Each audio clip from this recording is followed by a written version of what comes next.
Plus de 20 000 morts. C'est le bilan de l'épidémie de Covid-19 en France entre début mars et fin avril. Face à elle, des milliers de soignants, infirmières, médecins, réanimateurs, anesthésistes applaudissent tous les soirs pour leur courage.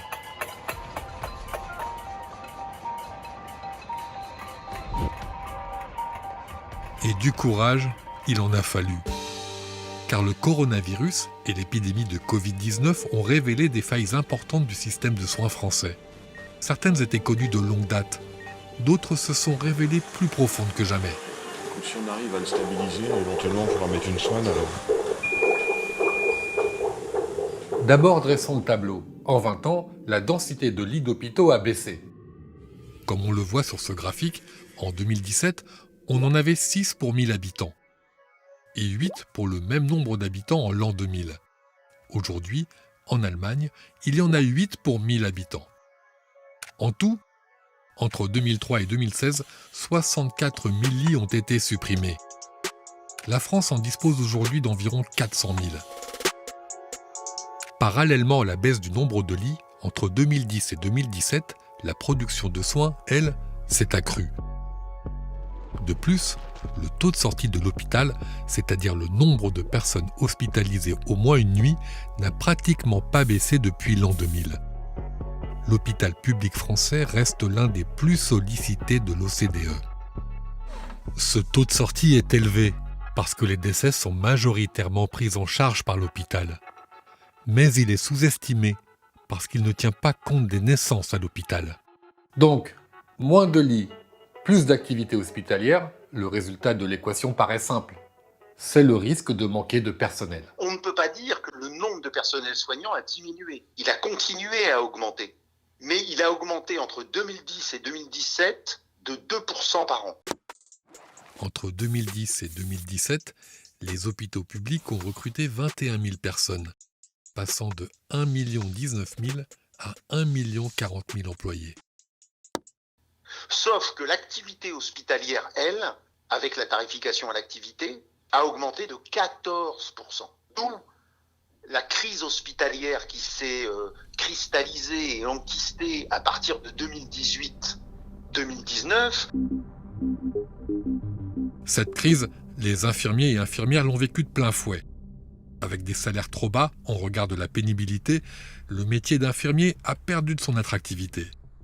Ce graphique montre qu'en France, le salaire moyen d'un infirmier est vraiment bas. La France est en 28e position sur 32 pays étudiés.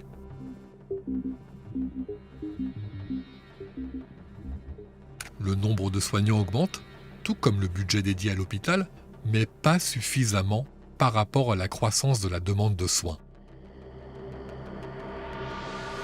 Mais alors, pour éviter cette situation, et l'engorgement dans les hôpitaux à cause du Covid-19, aurait-il fallu prévoir plus ? Plus de soignants ? Plus de respirateurs ?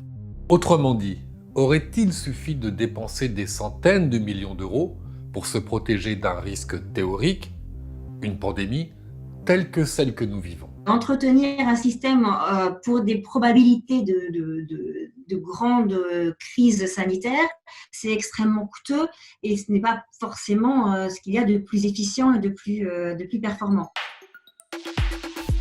D'autant que le propre d'un virus, c'est son imprévisibilité. Le Covid-19 touche par exemple les voies respiratoires et d'abord les personnes âgées. Mais un autre virus peut causer des symptômes complètement différents et menacer d'abord les enfants. On aurait alors besoin de compétences complètement différentes. L'objectif d'un système sanitaire, ce n'est pas de se dimensionner par rapport à une crise potentiellement à venir. Vous voyez ? En revanche, l'objectif d'un système de santé, c'est être capable de se transformer très rapidement pour faire face à cette crise. Sauf que la crise actuelle survient justement au moment où l'hôpital est en pleine mutation. C'est le virage ambulatoire. L'idée des décideurs politiques de droite comme de gauche, ça a été de réduire la place de l'hospitalisation dans l'offre de soins au profit de ce qu'on appelle l'ambulatoire, c'est-à-dire la médecine de proximité, les médecins libéraux, les spécialistes libéraux, les pharmaciens, les infirmiers libéraux. Il y a une quinzaine d'années, on entrait à l'hôpital et on en sortait guéri.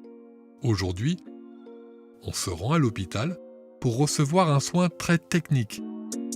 Puis, on en ressort alors qu'on n'a pas toujours retrouvé complètement sa santé. On est transféré vers une autre unité, en dehors de l'hôpital, pour finir de guérir. C'est le rôle des unités de soins de suite et de réadaptation, quand on fait de la rééducation, après une opération par exemple. Ou bien, on est hospitalisé à domicile, et là, c'est la médecine de ville qui s'occupe de nous.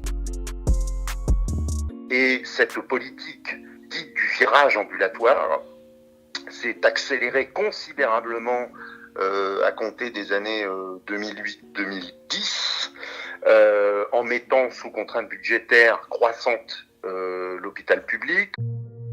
C'est à cette époque, en 2009, que la loi Bachelot, Hôpital, Patient, Santé, Territoire, encourage les hôpitaux à développer des activités médicales rentables au détriment de celles moins rémunératrices. Les actes qui sont peu techniques et demandent beaucoup de temps d'accompagnement, comme en psychiatrie par exemple, sont moins rentables que les actes chirurgicaux, très techniques et ponctuels. La grosse partie de la réforme concerne l'hôpital public. Premier changement, le directeur qui n'est pas médecin sera le vrai patron. Il pourra venir du privé. Il y aura aussi un renforcement de la coopération avec les cliniques privées, comme ici à Lunel dans l'Hérault, où privé et public sont sous un même site. Les opposants à cette loi dénoncent une logique d'hôpital-entreprise et d'usine à soins. Au cours de la décennie suivante, ce virage ambulatoire, cette bascule vers un système de soins moins dépendant des hôpitaux publics, se révèle difficile à achever et surtout moins performant que prévu. Et vous savez comme moi que justement toute cette médecine de ville n'est pas suffisante pour pouvoir prendre en charge l'ensemble des patients.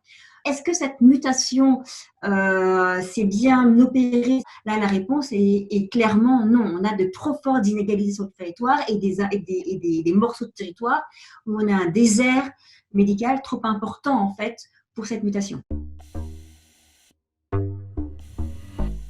Ces déserts médicaux et le manque de dispositifs en ville pour prendre le relais des hôpitaux, c'est aujourd'hui l'une des plus grandes faiblesses du système de soins français.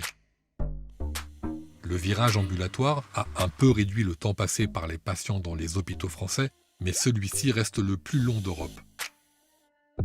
C'est embêtant, car comme on l'a dit avant, le nombre des soignants dans ces hôpitaux n'augmente pas aussi vite que les besoins de soins. Bref, les faiblesses du système hospitalier français, que connaissent les soignants depuis plusieurs années, elles sont exacerbées au moment d'une crise inédite. Une crise inédite comme celle dans laquelle nous plonge le coronavirus.